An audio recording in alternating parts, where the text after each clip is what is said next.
Bem-vindos à segunda aula de interações atômicas e moleculares. Esta aula é um lembrete de conteúdo dado na disciplina Física Quântica do BCT. Espero que seja repetição para vocês, mas é bom lembrar porque estes conceitos são usados nas demais aulas, principalmente na primeira metade, naquela formamos átomos e moléculas a partir de núcleos e elétrons. A física quântica é a física do muito pequeno, das escalas atômicas e menores. Ela surgiu um pouco mais que um século atrás e implicou em uma nova maneira de entender este mundo microscópico, tal que ela é vista como uma nova física e colocada em contraste com a física de até lá, que passa a ser chamada de física clássica. Às vezes, a relatividade, que surgiu aproximadamente ao mesmo tempo, também é colocada em contraste à física clássica, mas na física quântica até a relatividade é considerada clássica. Mas quais são as novidades que a física quântica trouxe? Uma novidade era a descoberta que certas grandezas ocorrem apenas em determinados valores discretos. Se diz que elas são quantizadas. Na verdade, isso nem era tão novidade assim. Já se sabia desde bem antes de 1900 que a matéria é quantizada, ela ocorre em unidades de átomos e moléculas. Outro exemplo é a carga elétrica, que ocorre apenas em múltiplos da carga elementar, ou de 1/3 da carga elementar quando se leva quarks isolados em conta. Poderia se chamar a carga elementar de quantum de carga elétrica. Atenção, não todas as grandezas são quantizadas e as que o são não o são necessariamente em todas as situações. Exemplo, a energia é quantizada para partículas confinadas em postos de potencial, mas não para partículas livres. Também, os valores de grandezas quantizadas não sempre são múltiplos de um certo valor mínimo, como no caso da carga. Por exemplo, os passos entre os possíveis valores de energia de um átomo de hidrogênio diminuem e tendem a zero. Não existe um quantum de energia. Também começou-se a observar propriedades ondulatórias em partículas. Elétrons em movimento têm comprimentos de onda e frequências de oscilação, tal que feixes de elétrons podem fazer padrões de interferência, como classicamente o fazem raios de luz. O oposto também ocorre. Coisas classicamente vistas como ondas, a luz, por exemplo, podem ocorrer em unidades mínimas, as partículas de luz chamadas fótons. Na verdade, tudo na natureza é ao mesmo tempo partícula e onda. Depende da situação se percebemos algo como partícula ou onda. Chamamos este fenômeno de dualidade partícula-onda. Uma entidade destas precisa de uma nova maneira de descrevê-la. Nem a maneira de descrever uma partícula, pela sua massa e posição em função do tempo, nem a de descrever uma onda, por amplitude, direção de propagação, comprimento de onda e talvez fase, dão conta. Esta descrição é realizada pela função de onda. E, similar ao fato de que as partículas obedecem às leis de Newton e as ondas à equação de onda, as funções de onda também seguem leis físicas quantificadas pela equação de Schrödinger. Ao contrário da física clássica, a quântica não é determinista. O que significa isto? Na física clássica, se você conhecesse as posições e velocidades atuais de todas as partículas com precisão, você conseguiria calcular o futuro de todas por sempre usando as leis de interação entre elas. O futuro do universo estaria determinado. A física quântica, por outro lado, só faz afirmações sobre probabilidades. Ela permite calcular com qual probabilidade se realiza cada possível futuro, mas não qual delas vai se realizar de fato. E mais, até no presente as grandezas não têm valores bem definidos. Existem incertezas intrínsecas, por exemplo, na posição e momento linear de uma partícula-onda, E há relações entre as incertezas nas grandezas. Por exemplo, não dá para conhecer posição e momento linear de uma partícula ao mesmo tempo com precisão. Quanto melhor determinada é um, tanto menos bem determinado é o outro. Estas relações se chamam princípio de incerteza de Heisenberg. Na quântica, partículas idênticas são indistinguíveis. Qual a novidade nisto? Já na física clássica podemos ter, por exemplo, duas bolinhas de mesma massa, tamanho, cor, etc., ao ponto de não conseguirmos distinguir uma da outra. Sim, mas mesmo assim, uma é bolinha 1 e a outra bolinha 2, e poderíamos segui-las com os olhos e saber em cada momento quem é bolinha 1 e quem é bolinha 2. Até se perdermos elas de vista, mesmo assim, uma sempre será bolinha 1 e a outra bolinha 2. Isso não é possível na física quântica. Por exemplo, num átomo multieletrônico, não conseguimos dizer quem é elétron 1 e quem é elétron 2, e nem segui-los com os olhos. Eles constantemente trocam de papel se diz que elas são intercambiáveis.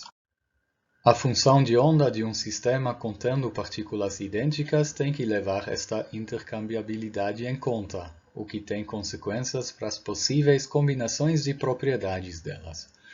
Por exemplo, duas partículas idênticas de uma classe de partículas chamada fermions, exemplos de fermions são elétrons e prótons, não podem estar ao mesmo tempo no mesmo estado quântico. Por exemplo, dois elétrons num átomo multieletrônico não podem estar na mesma subcamada e com o mesmo spin ao mesmo tempo, tal que átomos com muitos elétrons têm elétrons em várias camadas da sua eletrosfera. Se chama este fenômeno princípio de exclusão de Pauli. Mas seria ruim se tivéssemos duas físicas totalmente diferentes para os mundos macroscópico e microscópico. Onde seria o limite entre os dois regimes e como se daria a transição? Por isto, a nova física tem que ser tal que ela atende à física velha, quer dizer clássica, quando as grandezas começam a tomar valores macroscópicos. Isto é o princípio de correspondência. Há princípios de correspondência para outras teorias também, basicamente quando surge uma nova teoria, mas a velha continua válida em certas situações. O princípio de correspondência da teoria da relatividade, por exemplo, afirma que a relatividade tende à mecânica newtoniana para velocidades bem abaixo da luz e longe de massas muito altas e compactas. Após este resumo em 2 slides, entremos em um pouco mais de detalhe sobre cada ponto. Começando pela dualidade partícula-onda. Já se suspeita desde o século XVII com o Christian Huygens e foi confirmado no século XIX por um experimento de interferência pelo Thomas Young que a luz é uma onda. Porém, no início do século XX começaram a surgir evidências de que a luz também apresenta propriedades corpusculares. Alguns experimentos que evidenciaram isto vocês devem ter visto na disciplina física quântica, como a radiação do corpo negro, o efeito Compton e o efeito fotoelétrico.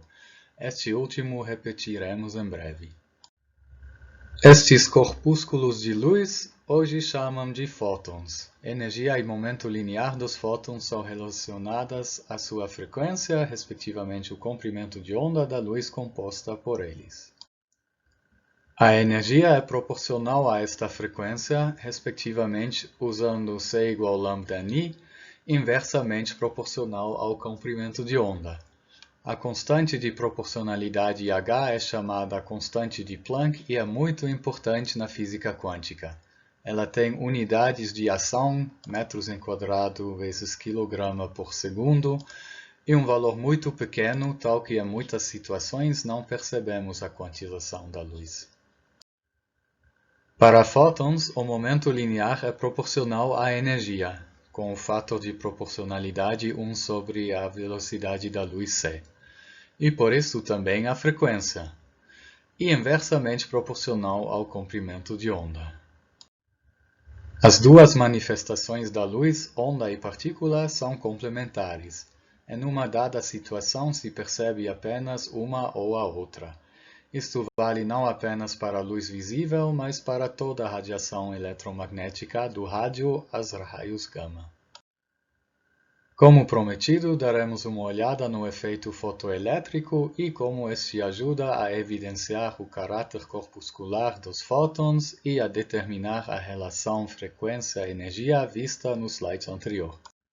O efeito fotoelétrico é a emissão de elétrons chamados fotoelétrons por um material, geralmente um metal, quando radiação eletromagnética como a luz suficientemente energética bate nele, onde ainda temos que definir o que significa uma radiação eletromagnética ser energética. Como veremos, energético significa de frequência alta. A frequência a partir daquela uma radiação é energética o suficiente para provocar o efeito fotoelétrico depende do material. O que acontece é que a luz literalmente arranca elétrons do material, aqui uma placa de metal. Em 1887, o físico alemão Heinrich Hertz resolveu estudar de que maneira o efeito fotoelétrico depende das propriedades da luz incidente. Para isto, ele montou o seguinte experimento. A placa do metal é colocada no vácuo assim como uma outra placa de metal. Os dois servem como cátodo e anodo, entre aqueles dá para ajustar a diferença de potencial ΔV. Ele também ligou um amperímetro ao anodo, como ilustrado aqui. Ele fez um raio de luz com frequência Ni e intensidade I ajustáveis incidir na placa de metal. Dependendo das propriedades do metal e da luz, elétrons são ejetados ou não da placa. E dependendo da diferença de potencial entre as placas, parte desses elétrons chegam até o anodo e de lá fluem pelo amperímetro, constituindo a corrente I. Aumentando a diferença de potencial, cada vez mais elétrons chegam no anodo e a corrente I aumenta. Em consequência, diminuindo a diferença de potencial, o número de elétrons chegando no anodo diminui. Até para um dado valor de diferença de potencial V0, não há mais elétrons chegando lá. Isto é, os elétrons não conseguem mais superar a barreira de potencial e voltam para o cátodo. V0 é chamado potencial de corte ou de frenamento. Neste caso, não se mede corrente saindo do anodo. Usando a hipótese de que luz é uma onda, Hertz esperava o seguinte. A luz esquenta a placa com uma taxa que depende apenas da intensidade I, que é potência por unidade de área da luz, e não da sua frequência. Após um tempo, o metal alcança uma temperatura suficiente, ou seja, os elétrons ganham energia cinética suficiente para expulsar os elétrons.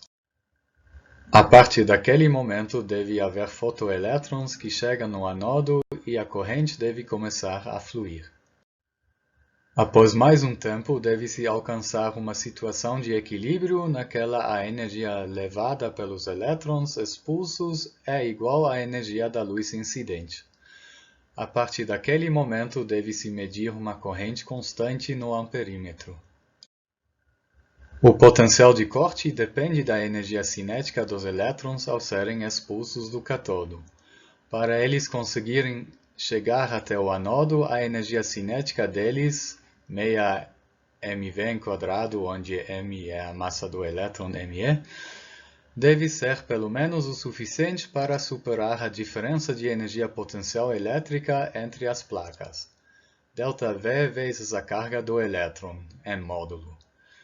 No caso limite, apenas os elétrons com energia cinética máxima conseguem chegar e a diferença de potencial é justamente o potencial de corte, tal que vale esta relação. Sob a hipótese de Hertz, quando se aumenta a intensidade da luz incidente, a temperatura de equilíbrio da placa aumenta e com esta a energia cinética dos elétrons e então o potencial de corte. Juntando tudo, o potencial de corte deveria depender apenas da intensidade da luz. Porém, Hertz observou algo diferente. Primeiro, não houve um tempo de aquecimento da placa. A corrente começa a fluir, isso é, o efeito fotoelétrico acontece imediatamente quando se liga à fonte da luz. Além disso, para diferentes valores de intensidade da luz incidente, a corrente é zero a partir do mesmo valor de diferença de potencial. Ou seja, o potencial de corte e junto com esta a energia cinética máxima dos fotoelétrons não depende da intensidade da luz. A corrente medida, ou seja, o número de elétrons chegando no anodo, depende sim da intensidade da luz. Quanto maior a intensidade da luz, tanto mais corrente flui. Surpreendentemente, ele observou que o potencial de corte e energia máximo dos fotoelétrons depende sim da frequência da luz incidente, não mostrado nesta figura, mas sim nesta. Variando esta frequência, Hertz viu que a energia cinética máxima dos fotoelétrons aumenta com a frequência e que esta relação é linear. Ela segue uma reta no gráfico frequência-energia máximo dos fotoelétrons. A inclinação da reta chamamos de h, a constante de Planck. E o módulo da interseção da extensão da reta com o eixo vertical de função de trabalho φ. Φ é uma constante que depende do material. Ela corresponde à energia de ionização do material. A interseção com o eixo horizontal, isto é, a frequência para aquela a energia dos fotoelétrons é nula e abaixo dela não há mais fotoelétrons, eles teriam energia cinética negativa, chamamos de frequência de corte Ni0. Pela fórmula em cima e pela figura dá para ver que Ni0 é igual a φ sobre h. Quem soube explicar isto foi o físico alemão-suíço Albert Einstein em um dos trabalhos do seu ano milagroso. Segundo Einstein, todos estes fenômenos inesperados podem ser explicados supondo que a luz consiste de partículas que hoje chamamos fótons e que têm energia hν, ou seja, ele postulou a quantização da luz. Se a energia necessária para arrancar um elétron de um material é justamente a função de trabalho φ, um fóton com energia suficiente para arrancar um elétron, isto é, hν maior ou igual a φ, ou frequência maior que a frequência de corte, que incide na placa, é absorvida e sua energia é usada para expulsar um elétron. Este elétron terá energia cinética equivalendo à energia que o fóton que o expulsou tinha, menos a parte que foi usada para arrancá-lo, φ. E se esta energia cinética é o suficiente para passar a barreira do potencial elétrico, isto é, se hν menos φ é maior ou igual à carga do elétron vezes ΔV em módulo, os elétrons chegam no anodo e corrente flui. Isso explica as observações do Hertz. A energia cinética dos fotoelétrons e então o potencial de corte depende apenas da energia dos fótons da luz incidentes, ou seja, da sua frequência. O que aumenta com a intensidade é o número de fótons arrancadores e, por isto, o número de elétrons arrancados e a corrente resultante. Assim, a hipótese dos fótons consegue explicar todas as observações do Hertz. E podemos concluir que a luz tem propriedades corpusculares além das ondulatórias. Einstein foi premiado com o Prêmio Nobel de Física por esse trabalho. Inspirado nesta descoberta de que uma coisa que classicamente era uma onda também tem propriedades de partícula, e no modelo atômico de Bohr, tratado na disciplina física quântica, o físico francês Louis de Broglie sugeriu que o oposto também poderia ser o caso, isto é, que coisas classicamente vistas como partículas, por exemplo elétrons, poderiam ter propriedades de onda. e que os frequência e comprimento de onda poderiam ser calculados usando as mesmas relações que para o fóton. Então, assim como para fótons, para partículas também vale E é igual a hν, só que temos que deixar claro de qual energia estamos falando, já que partículas têm energia potencial cinética e total, o que para fótons não é o caso. A energia que temos que usar na relação é a energia total. E para a relação entre comprimento de onda e momento linear também usamos a mesma que para fótons. Lambda é h sobre p. Atenção, já que para partículas as relações simples dos fótons C é igual a lambda ni e P é E sobre C não valem, E é igual a CH sobre lambda e P é igual a hν sobre C também não valem. Só E igual a hν e lambda é igual a H sobre P valem para ambos fótons e partículas. A natureza ondulatória das partículas foi comprovada em experimentos de difração, por exemplo, os de Davison e Germer em 1927 e de Stern e Esterman em 1930, como tratado nas disciplinas Estrutura da Matéria e Física Quântica. Outro fenômeno novo da física quântica são as relações de indeterminação. As grandezas, como posição, momento linear, energia, etc., têm indeterminações intrínsecas. Qual a novidade nisto? Já na física clássica elas têm indeterminações, não é? E é que na física clássica as indeterminações são apenas devidas às limitações dos métodos de medição. Em princípio, as grandezas têm valores exatas, só que não conseguimos medi-las com exatidão. Na física quântica, as indeterminações são propriedades intrínsecas dos objetos e não podem ser eliminados fazendo medidas mais precisas. O conceito da função de onda torna isto mais evidente. Na disciplina física quântica, vocês devem ter visto isso. Lá também é mostrado a partir da função de onda que há relações entre as incertezas das grandezas. O físico alemão Werner Heisenberg achou estas relações em 1927.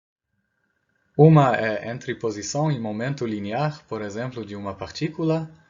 Vale que o produto das incertezas na posição e no momento linear é maior ou igual à metade da constante de Planck reduzida, que é a constante de Planck dividida por 2π. O mesmo vale para as incertezas na energia e no tempo. O que quer dizer isso?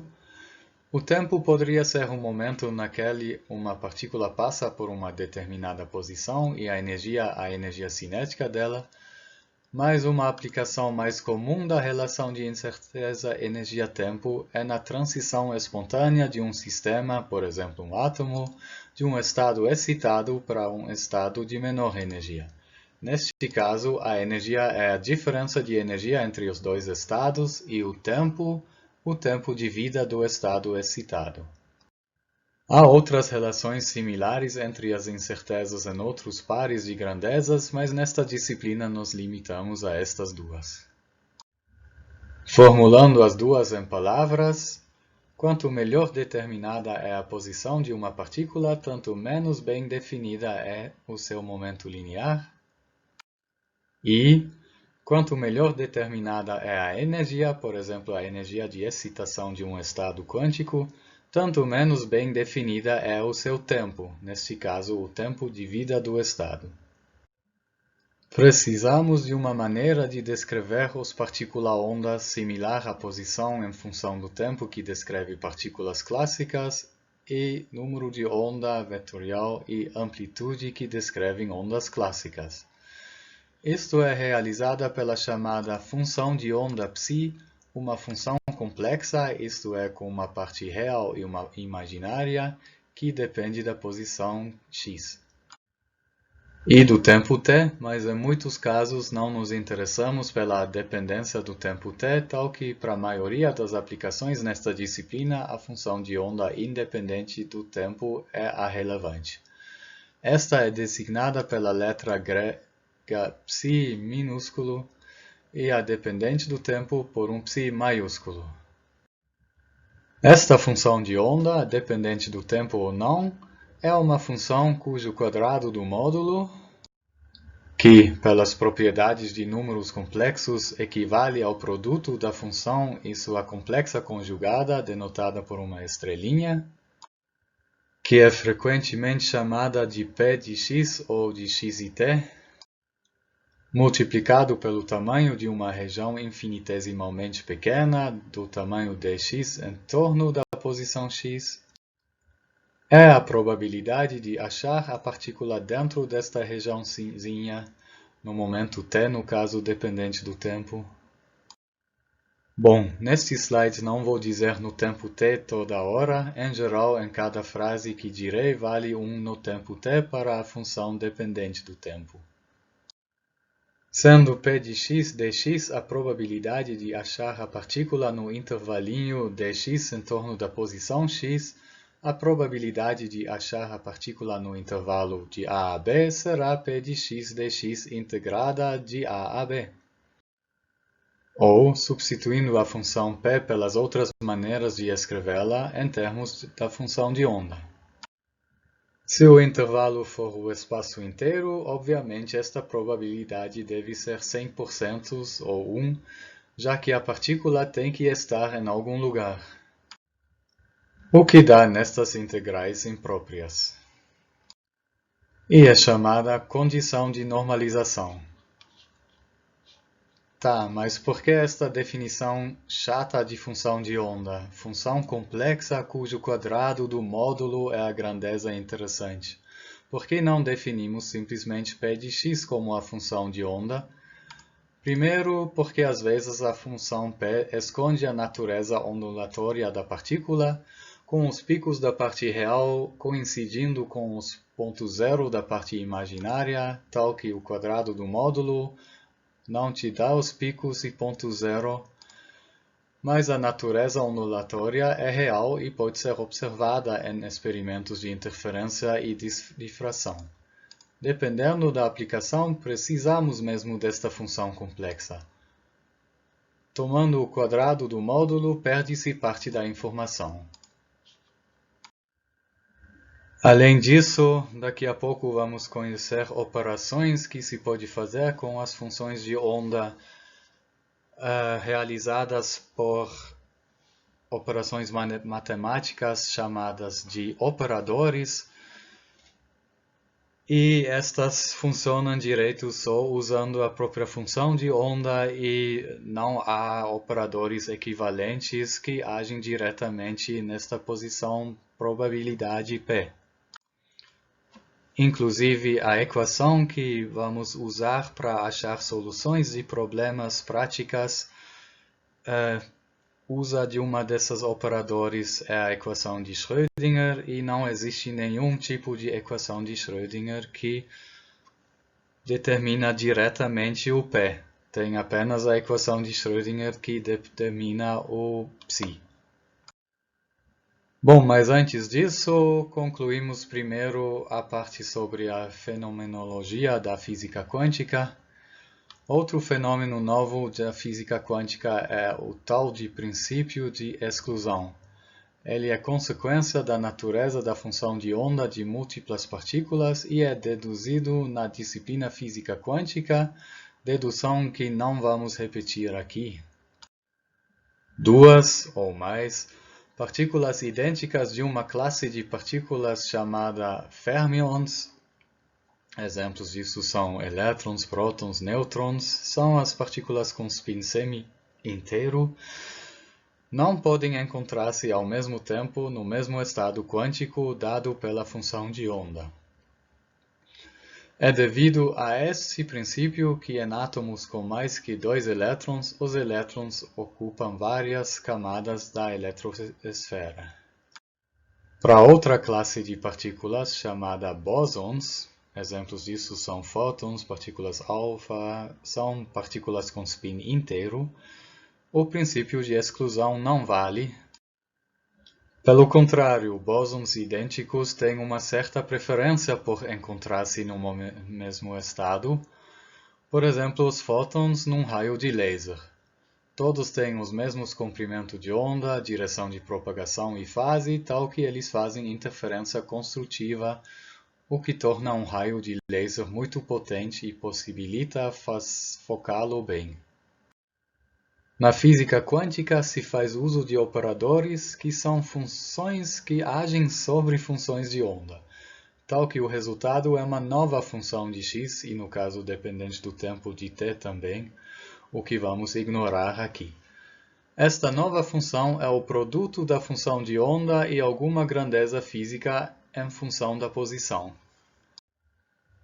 Na verdade, há operadores que realizam outras coisas, mas estes não são usados em IAM. Para quem se interessa por eles, recomendo fazer alguma disciplina de mecânica quântica mais avançada. Esta ideia do operador talvez fique mais clara fazendo alguns exemplos. O operador momento linear é a derivação em x e depois a multiplicação por h sobre i.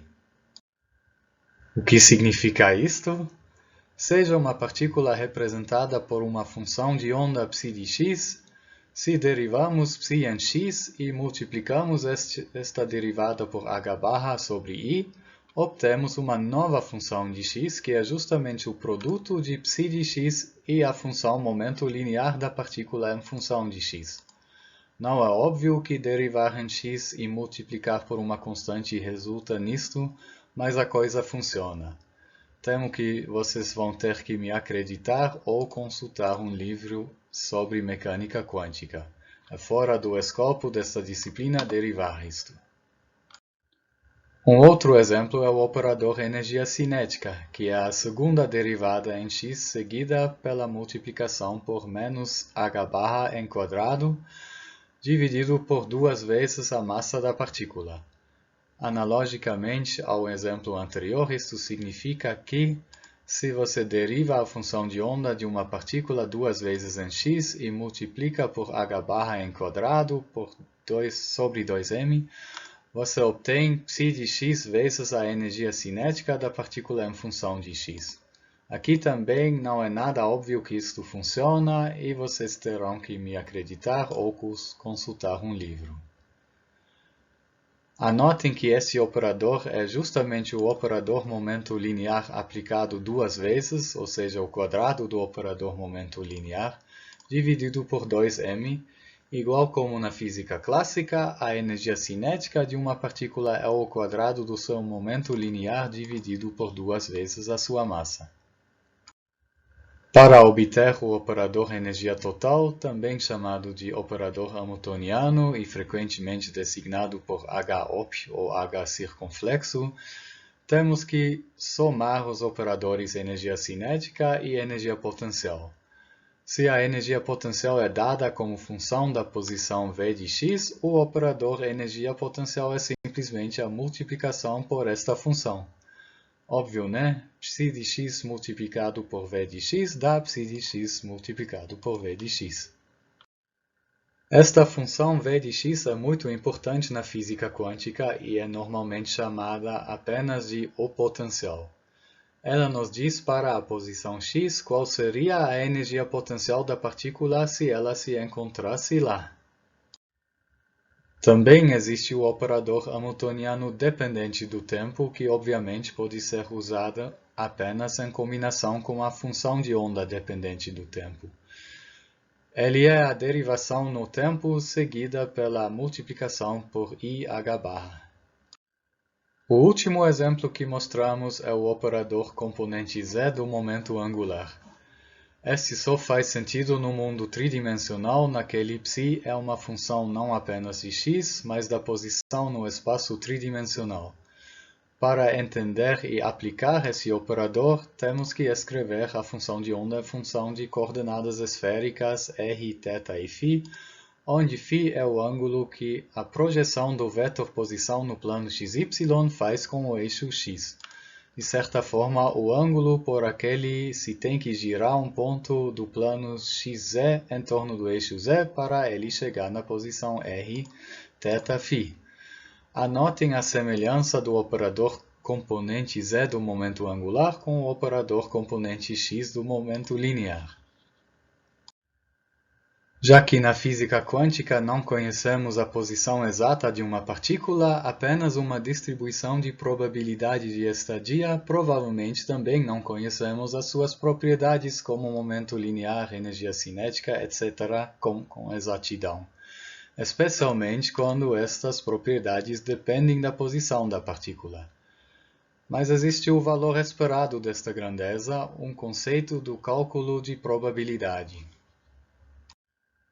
Na física quântica, para uma grandeza f que depende da posição x de uma partícula dada pela distribuição de probabilidade de estadia p de x, o valor esperado da grandeza vai ser a média ponderada dos possíveis valores da grandeza f de x multiplicados pelas propriedades de realização desses valores, dadas pela propriedade de a partícula estar lá onde a grandeza terá esse valor f de x, que é justamente p de x. Somados, ou melhor, integrados sobre todos esses valores, o valor esperado de f é calculado por esta integral.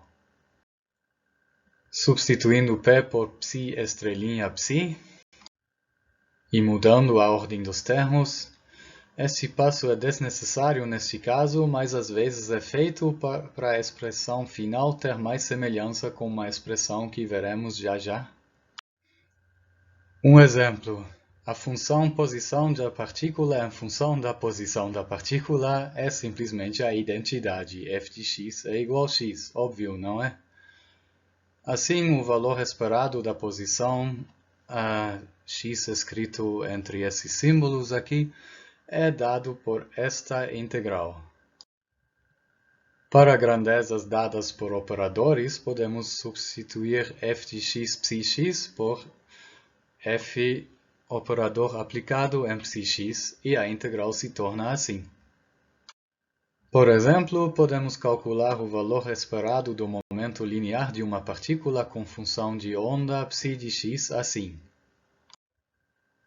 Copiando o operador momento linear do slide anterior, dependendo da função psi, dá para calcular esta integral.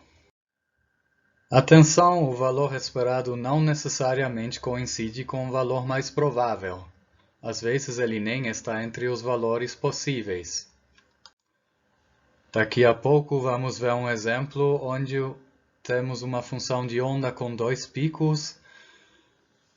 Nesse caso, os dois picos são os valores mais prováveis, mas no vale entre os dois picos temos o valor esperado. Tendo definido um operador FOP, um conceito bastante importante também é o das autofunções e autovalores desse operador. Se diz que uma dada função de onda é uma autofunção do operador, se vale que, se você aplica o operador nela, o resultado é uma constante vezes a própria função. E aquela constante é chamada de autovalor do operador. No caso dos operadores que a gente prioriza nesta disciplina, que representam alguma grandeza física, esse autovalor vai ser justamente o valor daquela grandeza, que obviamente no caso vale em todas as posições. Talvez vocês conheçam o conceito de autovalor e de autofunção ou autovetor de álgebra linear. Isso não é por acaso, física quântica tem muito a ver com álgebra linear.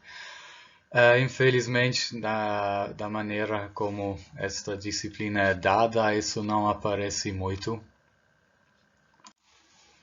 Mas é bom saber. Vamos olhar o que isso significa para um exemplo mais concreto. Para poder fazer um exemplo concreto, a gente precisa conhecer, para pelo menos um caso, uma função de onda para poder aplicar um operador nele. Então vou adiantar um pouco a função de onda de um caso particular chamado partícula livre. Como dito, só daqui a pouco vamos chegar nesta função de onda. Aqui eu já estou adiantando ela para poder fazer um exemplo. Aqui o exemplo de achar autofunções e autovalores de um operador.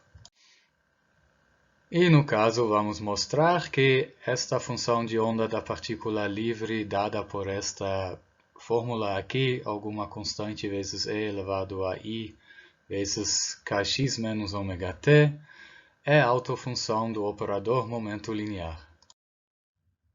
Então vamos lá, vamos aplicar o operador momento linear a esta função de onda. A gente sabe de alguns slides atrás que o operador momento linear é a derivação em x e depois multiplicação com a constante h barra sobre i. E então temos que aplicar estas operações nesta função de onda da partícula livre. Aí a função é simples de derivar. A constante c é multiplicativa, então vai ser uma constante multiplicativa no resultado também. A derivada de e elevado a i vezes aquele termo temos que aplicar a regra da cadeia, né? A derivada interna é a função na expoente derivada em x, que dá simplesmente ik.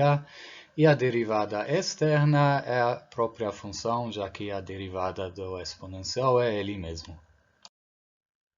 Podemos cortar com i, aí obtemos h barra k vezes c vezes esta exponencial. E c vezes esta exponencial é justamente nossa função de onda, então podemos substituí-lo por psi. E vemos que, de fato, o operador momento linear aplicada nesta função de onda dá ela própria vezes uma constante, que no caso é h barra k, que é então o valor constante do momento linear da partícula livre. Assim, a função de onda da partícula livre é autofunção do operador momento linear e esse h barra k é o autovalor correspondente. E com isto chegamos ao problema central da física quântica, achar a função de onda em casos concretos. O problema padrão na física quântica é você tem uma partícula submetida a um potencial, ou se encontra num campo de potencial V de x e às vezes também variável com o tempo, e você tem que achar a função de onda desta partícula naquele potencial. O problema análogo na física clássica seria achar a posição de uma partícula em função do tempo. Para isto, talvez você teria que saber as condições iniciais, a posição da partícula em algum momento t igual a zero e a sua velocidade naquele momento. Mas a equação principal para poder resolver este problema é a lei que governa o movimento dessa partícula, que é a segunda lei de Newton, que vocês conhecem bem, que diz que a aceleração que a partícula sofre é a força resultante que age nela dividida pela sua massa. Quem já conhece a equação de Schrödinger vai ver isso como uma prova de que a física quântica é muito mais difícil do que a física clássica, afinal a equação de Schrödinger é bem mais chata do que A igual a F sobre M. Mas, na verdade, a equação de Schrödinger não é tão mais complicada assim, afinal A é igual a F sobre M também é uma equação que contém derivadas, só que elas estão escondidas nas definições de A e F. A é nada outro do que a segunda derivada da posição da partícula no tempo, e F é nada outro do que o negativo do gradiente do potencial, pelo menos no caso que a força é devida a um potencial. Ou se queremos achar o análogo ao problema para ondas, aí em ondas as grandezas que nos interessam é a grandeza que está oscilando em função de posição e tempo, ou talvez o comprimento de onda e a frequência de oscilação da onda, incluindo a direção de propagação e talvez ainda uma fase φ. Aí a equação em questão também contém derivadas.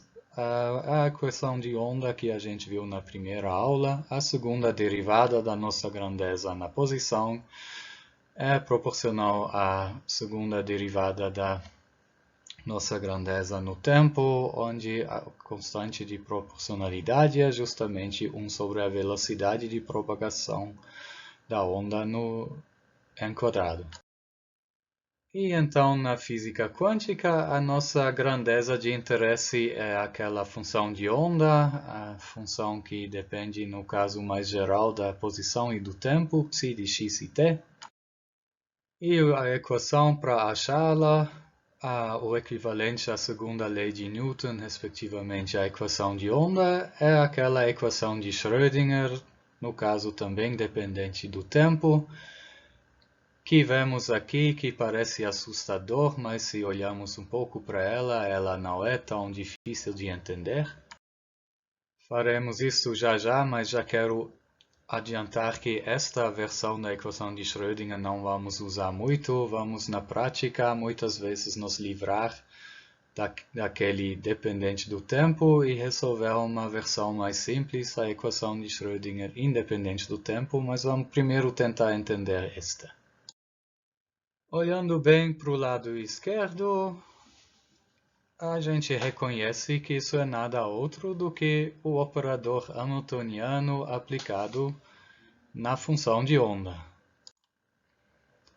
Ou seja, o lado esquerdo significa a energia total multiplicada pela função de onda. E exatamente a mesma coisa temos do lado direito, só que agora a gente calcula a energia total vezes a função de onda usando o operador hamiltoniano dependente do tempo. Mas já que esse operador hamiltoniano dependente do tempo também resulta em energia total vezes a própria função de onda, é óbvio que dos dois lados da equação temos a mesma coisa. Ela diz basicamente a energia total vezes a função de onda é igual à energia total vezes a função de onda. Formulado assim, a equação de Schrödinger já não é mais tão difícil de entender assim, né? E em muitos casos na prática a gente ainda pode simplificar esta equação, porque em muitos casos o potencial não depende do tempo. É tipo um potencial constante naquela a partícula se movimenta, tal que podemos escrever o potencial apenas como função da posição v de x. E nesses casos podemos separar nossa função de onda dependente do tempo em duas funções, uma que depende apenas da posição e uma que depende apenas do tempo. Então, podemos escrever nosso psi de x e t como um psi minúsculo de x, vezes uma função φ de t, que depende apenas de t, e acontece que esse φ de t é simplesmente uma oscilação dada por uma função exponencial, onde a expoente é alguma constante vezes it. Isso significa nada outro do que uma oscilação no plano complexo. O módulo desta função é sempre 1, tal que o quadrado do módulo dele também é sempre 1, e então ele não influencia na distribuição de probabilidade. Esta é dada apenas pelo psi minúsculo de x. Vamos mostrar isso. O p de x de t é simplesmente o quadrado do módulo de psi de x de t, psi maiúsculo agora. Substituindo psi maiúsculo por psi minúsculo de x vezes φ de t. O quadrado do módulo de um produto é igual ao produto dos quadrados dos módulos. E o quadrado do módulo de φ é simplesmente 1, tal que o que resta é uma função que depende apenas de x, e que é justamente o quadrado do módulo de ψ minúsculo de x, que podemos simplesmente escrever como p de x. Para o que vamos fazer agora, a gente precisa da derivada no tempo deste φ. Pela regra da cadeia, isto é, a própria exponencial, vezes a derivada interna, que é aquilo com aquele t multiplicado no expoente, né? Vezes menos i e sobre h barra.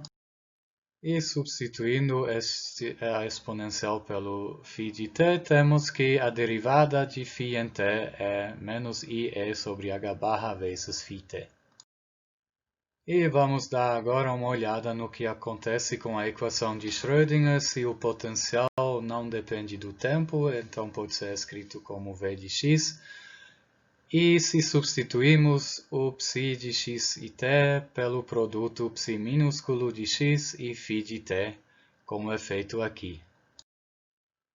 Do lado esquerdo podemos usar que φ de t é uma constante em x, então naquela segunda derivada de ψ vezes φ em x, podemos botar o φ fora da derivada. E do lado direito, podemos fazer a mesma coisa com ψ de x, que é uma constante em t, e em seguida substituir o del φ del t pelo que a gente tinha chegado antes, o menos IE sobre h barra vezes o próprio φ de t. Aí podemos cortar do lado direito o h barra e usar que i vezes menos i dá 1. E dividir a equação inteira por φ de t, já que φ de t nunca é zero, podemos fazer isso sem complicações.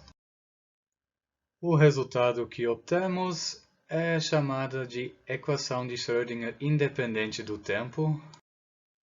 Demos uma olhada nela. Uma propriedade legal dela é, como o nome já diz, ela é independente do tempo, não temos mais nenhuma dependência do tempo, e por isso podemos substituir os dels por 10. Além disso, tudo que era imaginário ou complexo sumiu, não temos mais nenhum i nesta equação, e dá para suspeitar que na prática vamos achar soluções reais. Pelo menos em alguns casos.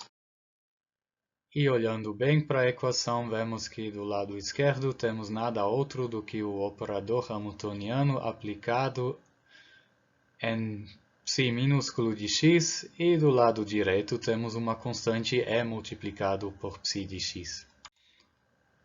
Aí podemos escrever esta equação de Schrödinger independente do tempo simplesmente como hψ é igual a eψ, uma versão que talvez vocês já viram em algum canto. E agora até entendemos o que significa este hψ vezes eψ. Simplesmente a equação de Schrödinger independente do tempo é nada outro do que um problema de achar autofunções e autovalores do operador hamiltoniano. Atenção, ele contém o potencial, então para cada problema na física quântica vamos ter um diferente operador hamiltoniano. E aí as autofunções e autovalores também vão depender do problema.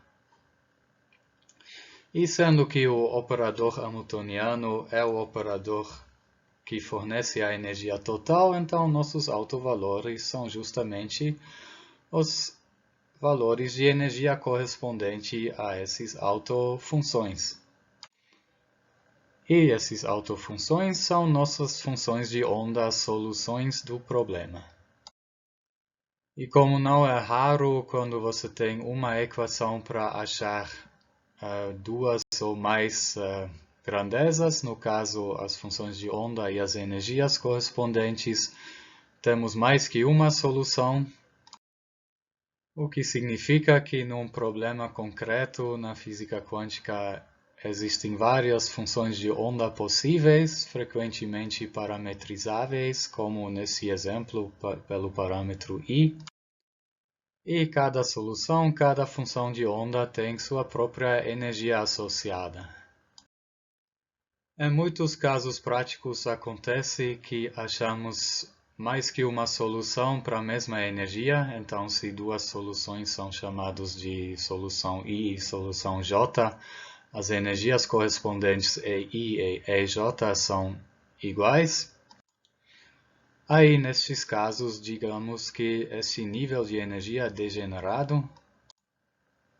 E, neste caso, a equação de Schrödinger é linear, quer dizer que para um dado potencial, para ser a mesma equação de Schrödinger, o potencial tem que ser o mesmo, né? Para um dado potencial, se Ψ1 e Ψ2 são soluções com a mesma energia, ou seja, se a equação de Schrödinger usando esse potencial é satisfeita tanto para Ψ2, tanto para Ψ1 com a mesma energia E, aí qualquer combinação linear de Ψ1 e Ψ2, então qualquer Ψ que é uma soma C1 vezes Ψ1 mais C2 vezes Ψ2, também vai ser solução desta mesma equação de Schrödinger com o mesmo potencial com a mesma energia, como mostrado aqui. É um bom exercício mostrar isso em casa, não é difícil, é só basicamente somar as duas equações de onda de cima e mostrar que aí você pode escrever isso para a soma delas. Isso nos leva às condições que uma função de onda tem que satisfazer.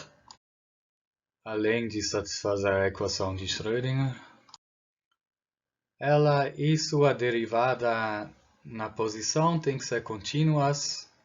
Tem uma pequena exceção, vamos ver daqui a pouco um caso onde essa exceção se aplica. Pode ter quinas na função de onda lá onde temos transição para regiões com potenciais infinitos. Ou seja, lá a derivada na posição não é contínua. Bom, vocês podem achar que potenciais infinitos de qualquer jeito não existem, é uma coisa artificial. Mas não esquecem que, por exemplo, o potencial de duas cargas que se aproximam tende ao infinito se a sua distância tende ao zero. Então, pelo menos potenciais muito íngremes podemos ter. Parece óbvio isso, mas às vezes nem é tanto. A função e a sua derivada têm que ser finitas também. E unívocas também, o que parece ainda mais óbvio, mas também há casos onde para a mesma posição você obtém vários valores do seu psi. Aí estas soluções têm que ser descartadas também. A gente vai ver um exemplo disso na aula que vem. E por fim, uma condição que já mencionamos antes, a condição de normalização, a que a integral sobre o espaço inteiro do quadrado do módulo da função tem que dar 1, o que equivale a dizer que em algum lugar a partícula tem que estar. Vamos fazer agora um tipo de receita de bolo para a resolução de um típico problema na física quântica, que nos ajuda a pelo menos ter uma ideia qualitativa de como serão as soluções em um caso dado. Sempre lembrando, o problema padrão é se é dado o potencial naquele se movimenta alguma partícula, procuramos a função de onda dela e a energia correspondente a esta função de onda. Ou seja, temos que resolver a equação de Schrödinger que contém esse potencial. Demos primeiro uma olhada nos valores de energia possíveis. para um potencial como este aqui, onde o potencial no menos infinito ou no infinito tende a algum valor finito, aí qualquer energia acima desse valor é permitido. Estamos no caso de um estado livre. Se fosse física clássica, a partícula poderia escapar para aquele lado onde o potencial é mais baixo do que sua energia. Isso também já mostra que energia na física quântica nem sempre é quantizada. Aqui temos um caso onde a energia, o espectro de energias é contínuo. Agora, para energias que são mais baixas do que o limite do potencial no finito e no infinito, mas maiores do que o mínimo de potencial, aí chamamos isso de poço de potencial. No caso clássico, a partícula estaria confinada a este poço de potencial e chamamos isso de um estado ligado. E neste caso, sim, os níveis de energia são quantizados. E finalmente, se é para energias menores que o mínimo do potencial, aí não temos solução. Isso já é proibido na física clássica. Sabemos que na física quântica, às vezes, coisas que não são possíveis na física clássica ou são um pouquinho, mas isso é tão proibido que até na física quântica isso não é possível. E para um dado valor permitido de energia, como será a função de onda? Em regiões onde a energia é maior que o potencial, lá onde classicamente a estadia da partícula é permitida, e onde ela tem um valor de energia, um valor positivo de energia cinética. Para termos uma ideia do que a função de onda faz nessas regiões, podemos, na equação de Schrödinger, explicitar a segunda derivada de psi por psi. Isso dá para fazer se vocês olham bem para a equação de Schrödinger. E vocês obtêm 2m vezes o potencial menos a energia E dividido por h barra em quadrado.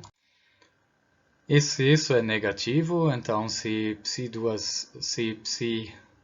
duas linhas têm o sinal oposto que a própria função de onda, aí nessas regiões a função de onda vai ter um comportamento oscilatório, como um cosseno ou um seno, já que esta segunda derivada faz como que a função de onda é sempre curva na direção do eixo ou na direção do valor zero. E podemos até dizer algo sobre o comprimento de onda, o número de onda desta oscilação. O número de onda é dada por este termo aqui, raiz de 2m vezes e menos v, isso tudo dividido por h barra. Ou seja, o comprimento de onda desta função de onda será 2π sobre esse valor. É fácil de mostrar isso para o caso que o potencial é constante. Vocês podem fazer isso como exercício. Aliás, é bastante comum fazer o que fizemos nesta figura. Jogar tudo na mesma figura, o potencial, os níveis de energia das funções de onda, das soluções, e as próprias funções de onda que usam esses níveis de energia como eixo x, porém, obviamente, a escala em y é meio que arbitrária, não é a mesma escala que o eixo y da energia, afinal a unidade nem é energia. Agora, para o caso oposto, quando a energia total da partícula é menor que o potencial naquelas regiões, classicamente ela nem poderia estar lá, porque ela precisava mais de energia do que ela tem para estar lá. Poderíamos dizer também que lá ela teria energia cinética negativa. Aí, o nosso psi, duas linhas sobre psi, vai ter sinal positivo. Isso significa que nossa função de onda é curva na direção afastando-se do eixo e a função correspondente é uma exponencial e elevado a αx ou e elevado a menos αx, onde o alfa é dado pela raiz de 2m v menos e sobre h barra. E um terceiro tipo de regiões seria lá onde o potencial é infinito, lá a função de onda é nula mesmo. De novo, quem já viu física quântica antes sabe que partículas podem estar em regiões classicamente proibidas, mas lá onde o potencial é infinito, a estadia da partícula é tão proibida que até no caso quântico ela não é possível e a função de onda é nula mesmo. E vamos aplicar a receita de bola, quer dizer, resolver alguns problemas concretos da física quântica, começando pelo mais simples de todos, a partícula livre. O que é o problema da partícula livre? É o problema naquele, classicamente, a partícula está submetida a nenhuma força. Isso implica que o potencial naquele a partícula se movimenta é uma constante e podemos usar esse valor constante do potencial como ponto zero. Ou seja, o problema da partícula livre é o problema onde o potencial é constante igual a zero. No caso clássico, sabemos o que acontece com uma partícula nesse potencial, então, já que nenhuma força age nele, ele voa com velocidade constante na direção dos x ou na direção dos menos x. E a velocidade podemos calcular a partir da energia cinética, que é igual à energia total, né? Já que a energia potencial é nula, a energia total é igual à energia cinética. E partículas com energias negativas não existem na física clássica. A partícula tem que ter energia pelo menos igual ao potencial, senão ela teria energia cinética negativa, o que, pela definição da energia cinética, não pode ser, né? Vamos para o caso quântico e também para o caso energia positiva. Por uma vez, vamos tentar resolver a equação de Schrödinger dependente do tempo, apesar desse potencial ser independente do tempo, mas afinal uma dependência zero do tempo também deveria ser resolvível usando a equação de Schrödinger dependente do tempo. E esta equação de Schrödinger dependente do tempo tem esta cara. Simplesmente o termo devido ao potencial some, já que o potencial é nulo. Ela diz basicamente que a segunda derivada na posição é proporcional à derivada no tempo, onde a constante de proporcionalidade é imaginária. Provavelmente vocês aprenderam a resolver isso em IEDO, se não, aqui está a solução. E vamos só mostrar rapidinho que isso de fato satisfaz a equação em cima. Precisamos da segunda derivada na posição, olhando para a função, para usar a regra da cadeia, né? Em cada derivação, a função externa é a própria exponencial e a função interna é ikx menos ωt. Em cada derivação, a derivada externa é a própria função, a própria exponencial, e a derivada interna é um fator ik. Fazendo isso duas vezes, então obtemos que a segunda derivada é c vezes i em quadrado k em quadrado vezes a exponencial. Mas o c vezes a exponencial é justamente a própria função de onda, e i em quadrado é menos 1, tal que isso é nada outro do que menos k em quadrado psi. E precisamos da derivada no tempo. De maneira análoga, agora a derivada interna da derivação é menos i ômega. E esta derivada pode ser escrita como menos I ômega psi.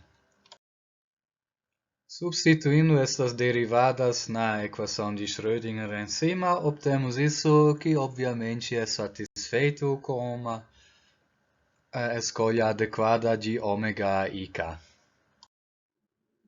Vamos tentar interpretar esta solução.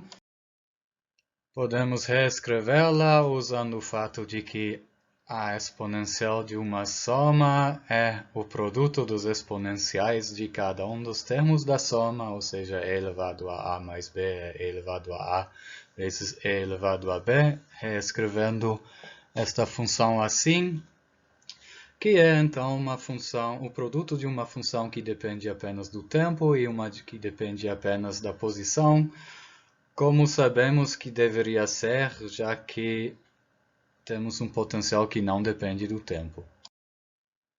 Chamamos essas duas funções, como já tínhamos feito antes, de φ de t e de psi minúsculo de x, onde o c, a constante c, a gente absorve no psi de x, para que o φ de t seja uma função com módulo sempre igual a 1 e que faz voltinhas no espaço complexo. Igual como o φ de t que já tínhamos visto antes na hora de falar de separação das funções de onda. Bom, na verdade, na época a gente chamou o φ de t de e elevado a menos iet sobre h barra. E se o φ que surge nesta solução tem que ser o mesmo φ, podemos concluir que ômega é e sobre h barra ou e é h barra ômega. Então conseguimos determinar a energia. E agora a parte dependente da posição. Psi de x é c vezes e elevado a ikx ou e elevado a menos ikx, os dois são soluções. Para determinar o k, podemos pegar a última equação do slide anterior e usar o fato de que agora que sabemos que h barra ômega é E, chegamos ao resultado de que h barra k enquadrado sobre 2m é igual a E, ou seja, k é raiz de 2me dividido por h barra. E podemos tratar este k como um tipo de parâmetro que parametriza nossas soluções e colocá-lo como índice do E. Continuando na tentativa de interpretar esta solução, olhando bem para a fórmula, ela é da forma alguma função de kx menos ômega t ou de menos kx menos ômega t. E isto conhecemos da primeira aula. Uma função de kx menos ômega t corresponde a uma onda propagando-se para a direita, com velocidade v dada por ômega sobre k. E a solução com menos k analogicamente representa uma onda propagando-se para a esquerda com esta velocidade. Tendo feito isso, agora vamos tentar resolver o problema também usando a equação de Schrödinger independente do tempo. Também deveria funcionar, já que nosso potencial é independente do tempo e esperamos, obviamente, que obtemos as mesmas soluções. E a equação de Schrödinger independente do tempo da partícula livre, esta daqui, para esta também some o termo do potencial, porque o potencial é nulo. E esta equação diz que a segunda derivada de psi é igual a uma constante negativa vezes o próprio psi. E desta tenho certeza que vocês sabem resolvê-la, inclusive a gente já viu as soluções antes, na aula anterior, para a corda vibrante. A solução mais geral é uma combinação linear de um seno e um cosseno, onde chamamos o número de onda de k. Conferindo rapidamente isso, a segunda derivada desta função para o seno vira um menos seno e o cosseno vira um menos cosseno, e em ambas as derivada surge um fator k, aí na segunda derivada surge um fator k em quadrado, tal que esta segunda derivada é nada outro do que menos k em quadrado vezes a própria função. E substituindo esta segunda derivada na equação de Schrödinger, dá para ver que com uma escolha adequada de k, ela satisfaz a equação de Schrödinger em cima. Vamos para a interpretação. Uma combinação de um seno e um cosseno com o mesmo período dá uma nova função senoidal, como vemos nessa figura. E pela última equação do slide anterior dá para determinar o k em função de e, ou respectivamente vice-versa, e é o mesmo valor que antes que tivemos na hora de resolver o problema usando a equação dependente do tempo. E de novo usamos aqui o k como parâmetro para parametrizar nossas soluções e as energias. Antes de comparar os resultados que obtivemos usando a equação de Schrödinger dependente e aquela independente do tempo, só quero mencionar que para energias negativas, igual como no caso clássico, não temos solução, ou a nossa receita de bolo já tinha dito isso. Então vamos lá, o que as soluções obtidas usando as duas versões da equação de Schrödinger têm a ver uma com a outra. Em um caso era c vezes e elevado a ikx e c vezes e elevado a menos ikx, e no outro caso era cosseno kx e seno kx. Bom, umas são combinações lineares das outras, o que é perfeitamente permitido, já que são todas soluções devidas às mesmas energias, então a gente pode fazer combinações lineares e chegar a novas soluções.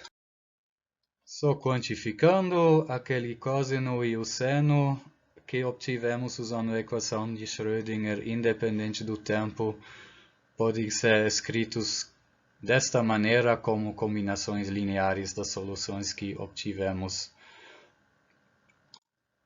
usando a equação de Schrödinger dependente do tempo, e vice-versa, as soluções com a exponencial podem ser escritas desta maneira como combinações lineares das soluções com cosseno e seno. Então, nossas soluções com seno e cosseno, obviamente, são combinações lineares de ondas propagando-se para a direita e ondas propagando-se para a esquerda. Isso também já conhecemos, são nada outro do que ondas estacionárias. É sempre bom lembrar que a função de onda completa ainda contém aquela parte dependente do tempo também, aquele φ de t, que oscila no espaço complexo, ou no plano complexo. Vamos para o próximo problema, um dos problemas mais frequentemente resolvidos em cursos de quântica é o do poço quadrado infinito. O que é isso? É um potencial onde você tem um potencial que podemos tomar como ponto zero em uma dada região do nosso espaço unidimensional, vamos chamar de região 2, e fora desse espaço o potencial é infinito. Vamos chamar as regiões dos dois lados desta região 2 de região 1 e 3. Pode parecer um potencial um pouco artificial, mas tem casos na realidade que chegam bem perto. Esse potencial significa basicamente que nossa partícula pode apenas se encontrar na região 2 e nas regiões 1 e 3 ela precisava de energia infinita para estar lá. Na prática, temos, por exemplo, elétrons dentro de um bloco de metal ou algo assim. Eles só podem se movimentar dentro do metal, mas para sair do metal eles precisavam de energia muito mais alta do que eles têm. Tudo bem, não infinita, mas é um caso bastante parecido. Uma partícula confinada a algum espaço de tamanho L. Vamos primeiro ver o que acontece com uma partícula num potencial desses, usando física clássica. Desde que a partícula tem energia acima do chão do poço de potencial, quer dizer energia positiva, já que a gente botou o ponto zero exatamente neste chão, a energia total vai ser a energia cinética da partícula dentro do poço. Bom, desde que isso é o caso, a partícula vai simplesmente se movimentar ida e volta entre as paredes do poço por não poder escapar do poço, quer dizer, entre x igual a 0 e x igual a L, com velocidade constante, que pode ser calculada facilmente a partir do E, supondo que E é sua energia cinética. E partículas com energias menores do que aquela que eles precisavam para estar no chão do poço, obviamente não são possíveis. Vamos para o caso quântico. Aqui também, e como já mencionado na receita de bola, partículas com energias abaixo do fundo do poço não são possíveis. Então vamos para partículas com energias acima do chão do poço. E aí nem vou escrever a equação de Schrödinger e resolver. Olhando bem, dentro do poço temos um potencial de exatamente constante igual a zero. Isso a gente já resolveu, isso é justamente nossa partícula livre. Então a nossa solução vai ser aquela solução que a gente achou para a partícula livre. Alguma combinação de seno e cosseno de kx, onde k tem relação com a energia, a mesma fórmula que tivemos antes.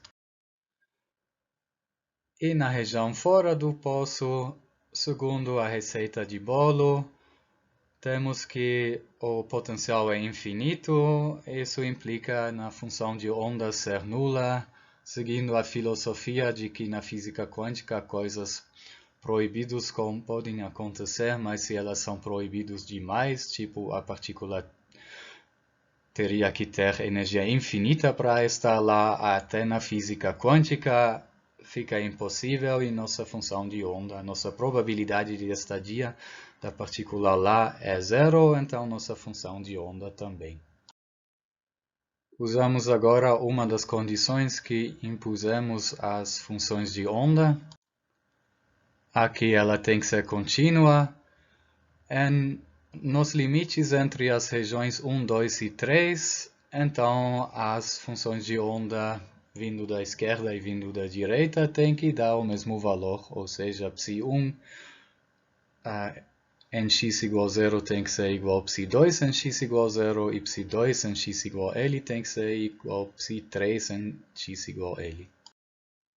E ψ1 era constante igual a 0, então ψ1 de 0 também é igual a 0, aí ψ2 de 0 também tem que ser igual a 0. E ψ2 era a seno de k x mais b cosseno de kx, substituindo 0 para o x.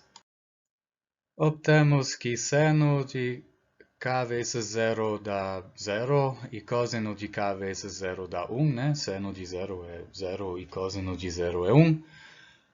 Aí temos que a vezes 0 mais b vezes 1 tem que dar 0. Isso significa que b é igual a 0 e nossa função vai ser um puro seno. Usando a outra condição aqui do outro lado do poço, em x igual a L, ψ2 e ψ3 têm que ser iguais. E lembrando que ψ3 também era sempre constante igual a 0. Obtemos então que a vezes seno de kl é igual a 0. Ignorando a solução a igual a 0, que daria numa função de onda nula, que obviamente não é uma solução que queremos, aquela condição de que seno kl tem que ser 0 implica em kl tem que ser um múltiplo de π. Ou seja, nossa função de onda é um seno cujo comprimento de onda é tal que o múltiplo de meio comprimentos de onda se encaixa direitinho no poço quadrado, como mostra esta figura aqui. Aí surge um fenômeno interessante. Por causa desta condição de que o múltiplo de meio comprimentos de onda tem que se encaixar dentro do poço, de repente não todos os valores de K são possíveis, apenas uma sequência de valores discretos de K, ou seja, surgiu uma quantização do número de onda e com isto também uma quantização da energia, já que ela está ligada ao número de onda pela fórmula no slide anterior. Só certos valores de energia são possíveis e a gente dá nomes para a menor energia possível, a gente chama o estado correspondente estado fundamental.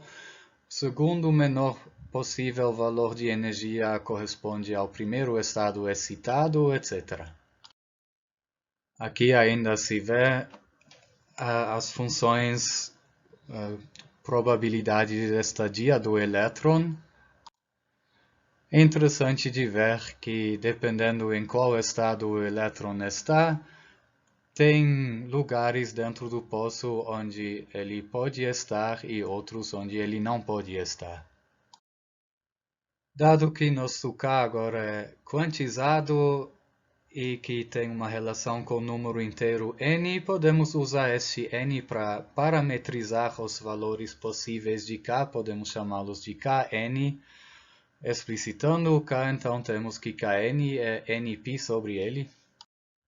E substituindo o Kn na função da energia em função de K, temos um En, a enésima energia do poço quadrado infinito, dado por esta fórmula aqui, juntando todos os constantes π em quadrado, h barra em quadrado sobre 2ml em quadrado, numa energia que podemos chamar de E1, que é a energia do estado fundamental, a energia correspondendo a n igual 1, temos que a energia do enésimo estado é n em quadrado vezes E1. Então, o que causou, afinal, esta quantização da energia, respectivamente, do número de onda, na partícula livre não tínhamos isso. O que causou esta quantização são as condições de contorno, o fato de que nossa partícula se encontra num poço de potencial.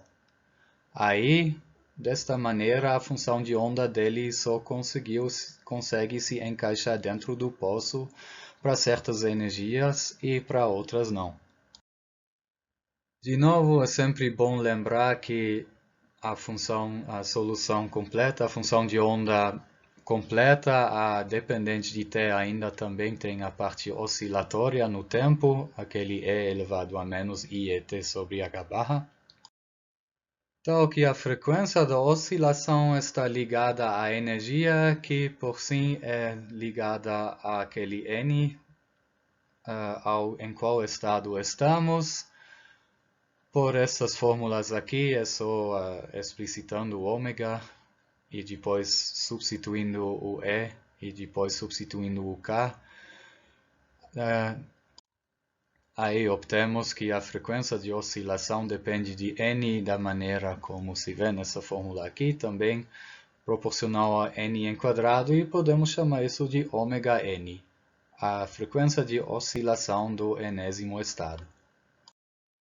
Aí nossa solução completa é o produto de ψn vezes φn, substituindo os dois pelas suas fórmulas matemáticas, obtemos esta fórmula aqui. Isso dentro do poço, fora do poço, obviamente, a função de onda é nula. E agora se vê porque fizemos a corda vibrante na primeira aula, apesar de ela ter nada a ver com física quântica, porque a solução da corda vibrante é matematicamente totalmente análoga a esta e é um exemplo que dá para visualizar. Mas não terminamos totalmente ainda. A nossa função ainda contém aquele a, que talvez também seja uma função de n, né? Ainda temos que achar o a. E o a conseguimos achar usando a condição de normalização, aquela condição de que a probabilidade de estadia da nossa partícula integrado sobre o espaço inteiro tem que dar 1. Substituindo a função probabilidade de estadia pela função de onda vezes seu próprio complexo conjugado. Já que nossa função tem três partes, três regiões, dividimos esta integral em três partes. Na primeira e terceira parte, a função a ser integrada é nula. E na do meio, temos justamente o quadrado de a vezes seno kx. Aí as integrais sobre a função igual a zero dão zero, então a integral que temos que resolver se resume a uma integral de 0 a L do quadrado do a seno kx. O a enquadrado é uma constante multiplicativa, podemos tirar da integral. Calcular esta integral é um bom exercício de FUVI, deixo vocês fazerem, eu só dou o resultado aqui, que é L6. Aí conseguimos explicitar o a, que acaba não dependendo de n, mas poderia ter sido. Para quem o potencial do poço quadrado infinito era artificial demais, vamos um passo mais realista, vamos para o poço quadrado finito. Praticamente é um potencial bastante similar ao do poço quadrado infinito, só que agora as paredes não são mais infinitamente altas, mas têm uma altura que podemos chamar de V0. Uma outra mudança que fazemos é a gente agora coloca o ponto zero do sistema de coordenadas no centro do poço e não mais em uma das paredes.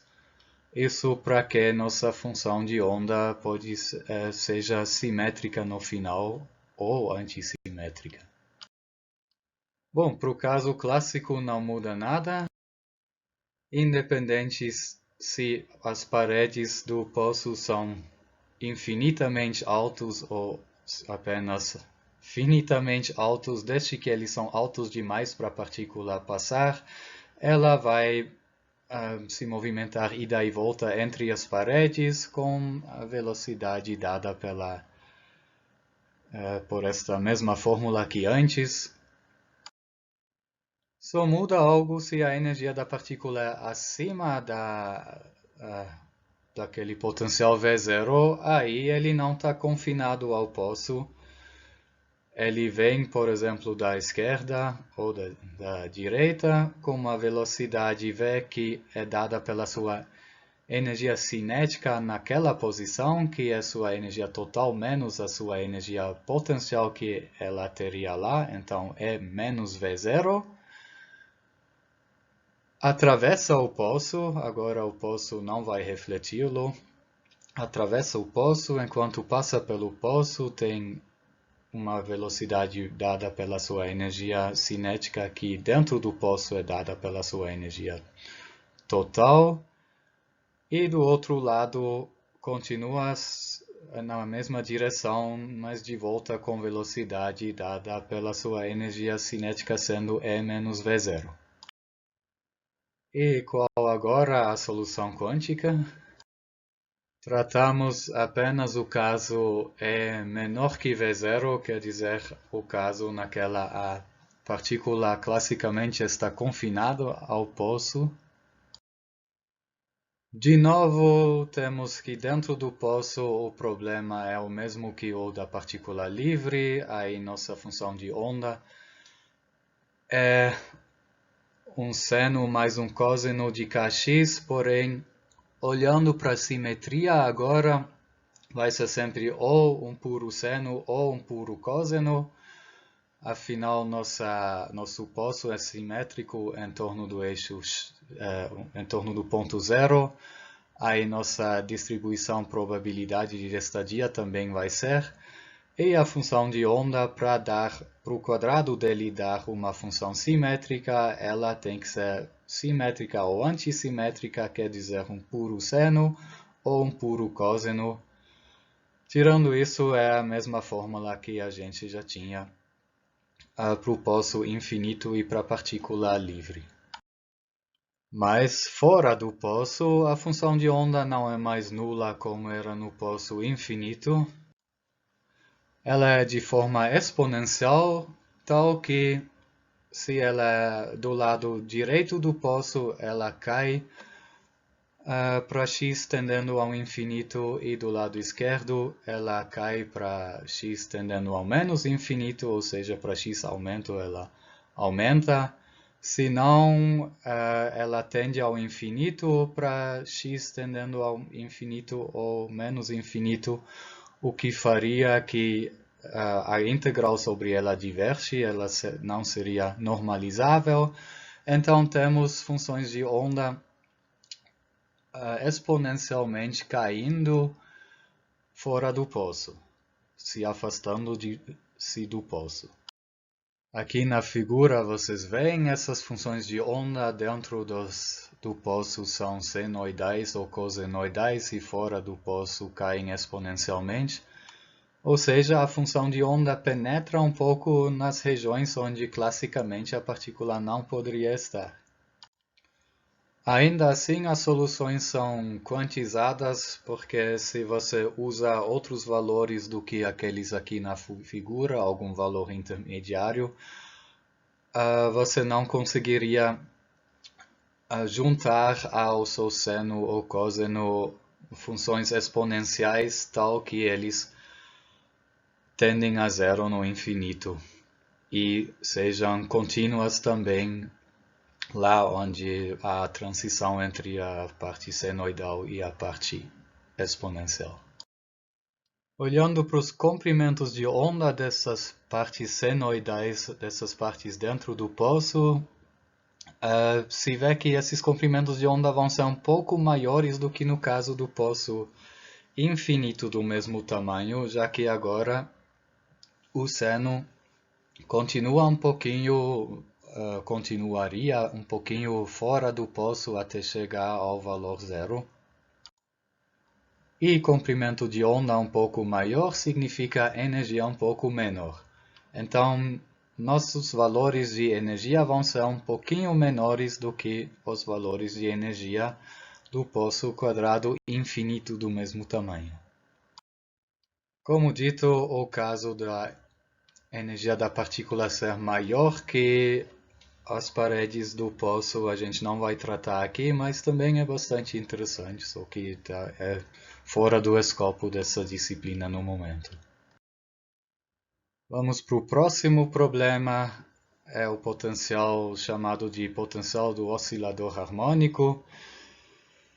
Vocês deveriam conhecer isso de fenômenos mecânicos da física clássica, um potencial que é proporcional ao quadrado da distância até uma posição de equilíbrio x igual a zero. Aí sempre terá uma força na direção naquela x em quadrado está descendo, ou seja, na direção do centro do poço. E em resultado, na física clássica, a sua partícula está fazendo oscilações mesmo em torno desta posição de equilíbrio, ida e volta. Por isso o nome oscilador harmônico. Um exemplo disso seria, por exemplo, uma mola naquela sua partícula com massa m está montada e a mola sempre faz a partícula voltar para a posição de equilíbrio. Aí o K seria justamente a constante de Hooke da mola.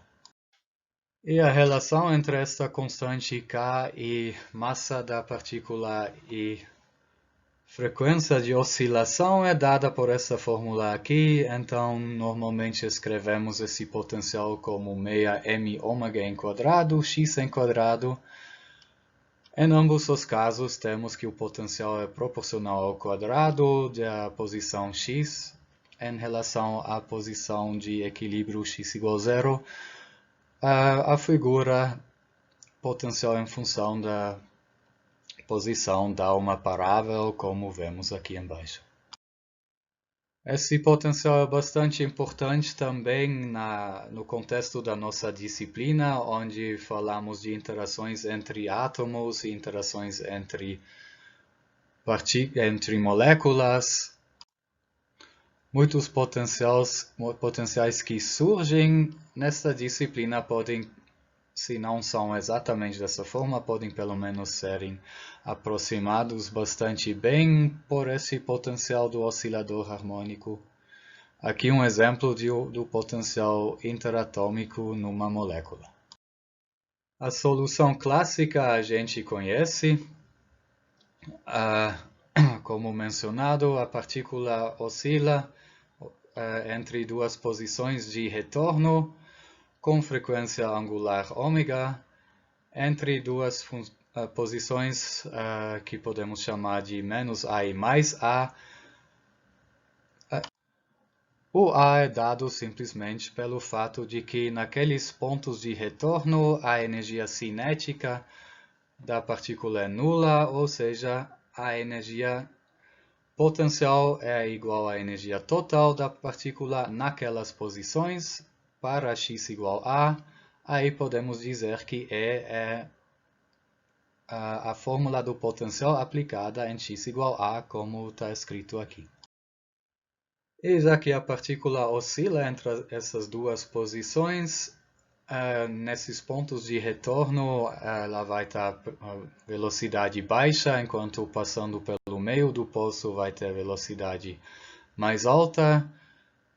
Isso significa que se a gente tira fotos em momentos aleatórios dessa partícula, a gente tem maior probabilidade de flagrá-la perto dos pontos de retorno, porque lá ela passa com velocidade menor, passa mais tempo lá, do que no centro do poço, onde ela passa rapidão. A gente pode dizer que a partícula tem maior probabilidade de estar perto desses pontos de retorno do que estar no meio do poço. Vamos para o caso quântico.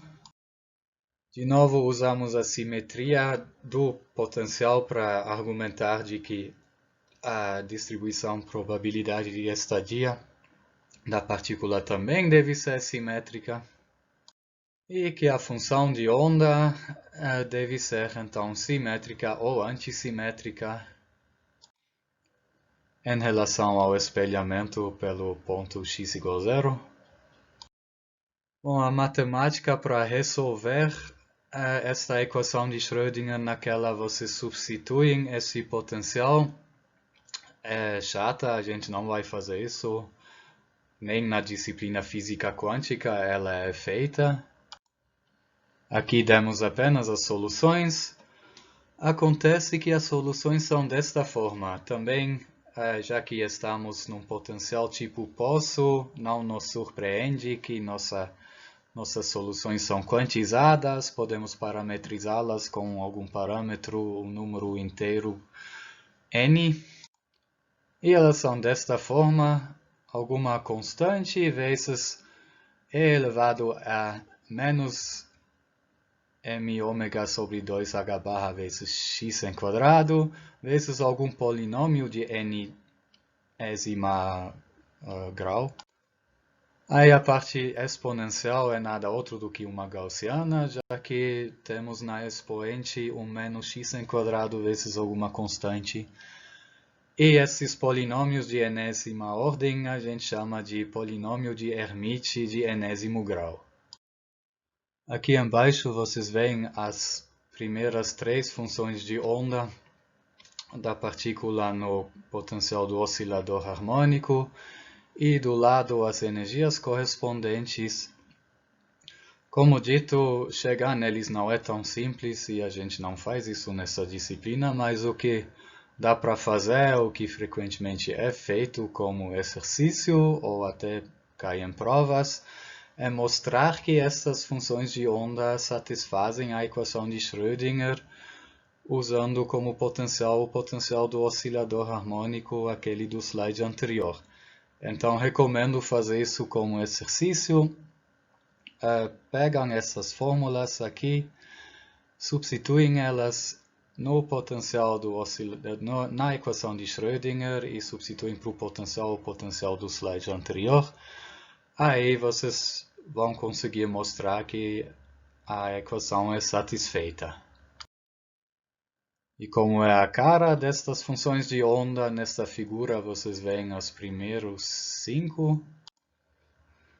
O enésimo polinômio de Hermite tem n.0, tal que os pontos zero dessas funções de onda também vão ser n. E pelo fator gaussiana, pelo fato de que temos um fator que cai com e elevado ao menos o x em quadrado, fora do poço, logo as funções de onda caem a zero para x tendendo ao infinito ou ao menos infinito. Levando essas funções de onda ao quadrado, obtemos as distribuições de probabilidade aqui de n de 0 a 3 e depois pulando alguns e mostrando ainda aquele para n igual a 10. Para n igual a 10 já dá para ver que os picos são mais altos perto dos pontos que são classicamente os pontos de retorno, o que é análogo à observação que fizemos para o caso clássico de que a probabilidade de estadia da nossa partícula é mais alta perto dos pontos de retorno do que no meio do poço. Isso é nada outro do que nosso princípio de correspondência. Quando n tende a valores grandes, temos distribuições de probabilidade de estadia das nossas partículas que tendem à distribuição de probabilidade de estadia clássica, aquela com valores altos perto dos pontos clássicos de retorno e valores baixos no meio. Vamos para o último problema.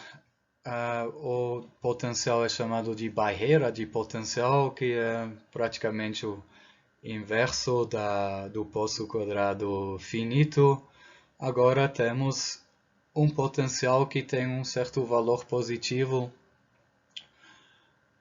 dentro de uma região de x igual a 0 a x igual a e nulo fora desta região, então é mesmo uma barreira de potencial. O que acontece na física clássica com uma partícula que está vindo com uma certa energia rumo a esta barreira?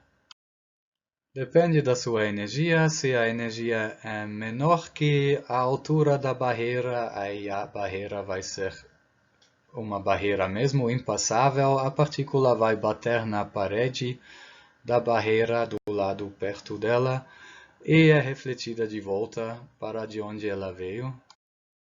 E se a partícula tem energia acima da altura da barreira, ela consegue passar a barreira e continua sua viagem do outro lado da barreira. Enquanto ela passa a barreira, ela tem uma velocidade mais baixa, já que lá ela tem menos energia cinética, já que sua energia cinética é dada pela sua energia total menos sua energia potencial, que é mais alta enquanto ela está passando a barreira.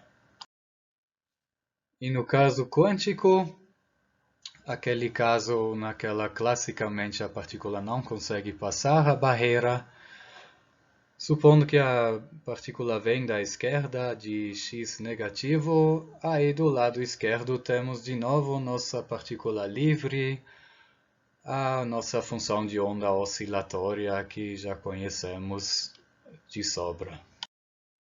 É dentro da barreira onde surgem diferenças com o caso clássico.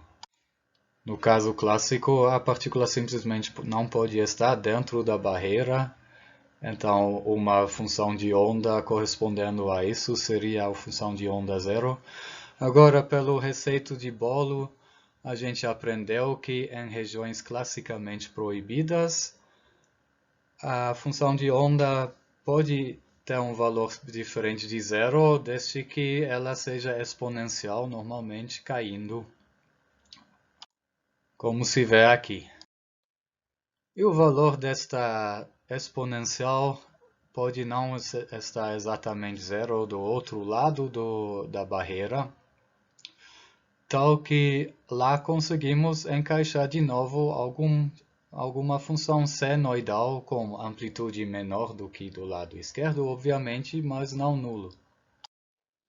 Ou seja, no caso quântico, uma partícula com energia abaixo da altura da barreira consegue passar a barreira, pelo menos com uma certa probabilidade. Não esqueçam que as funções de onda nos dão apenas probabilidades. E conseguimos calcular um tipo de coeficiente de transmissão,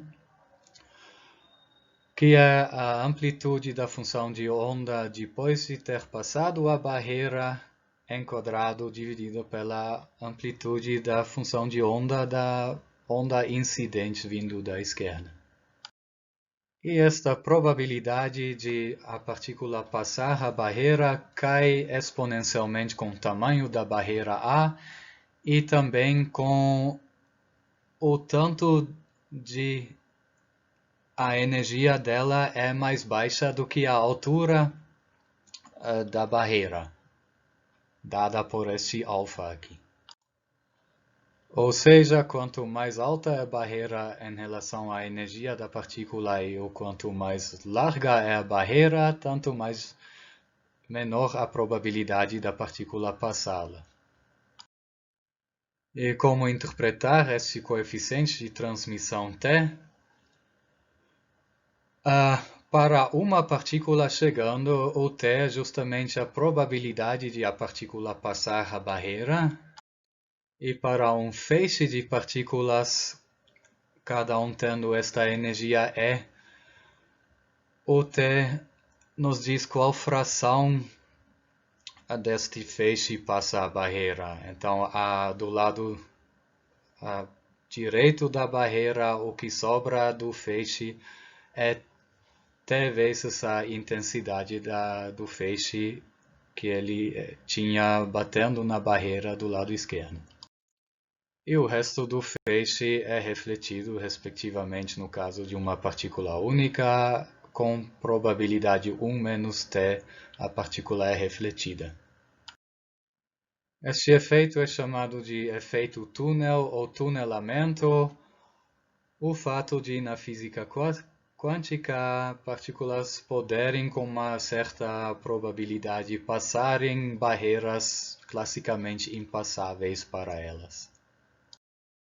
O caso de partículas com energia acima da altura da barreira, o caso naquela classicamente todas as partículas passavam a barreira, também é interessante, mas não vamos tratar aqui. Foi isso para hoje, uma curta enxugada da disciplina física quântica, os fenômenos que surgem na física quântica e a resolução de alguns dos problemas mais frequentes ou que se viu na disciplina física quântica. Aula que vem vamos usar esta física quântica para prever as funções de onda de elétrons em átomos e no resto da primeira parte desta disciplina para prever como se formam moléculas a partir dos átomos.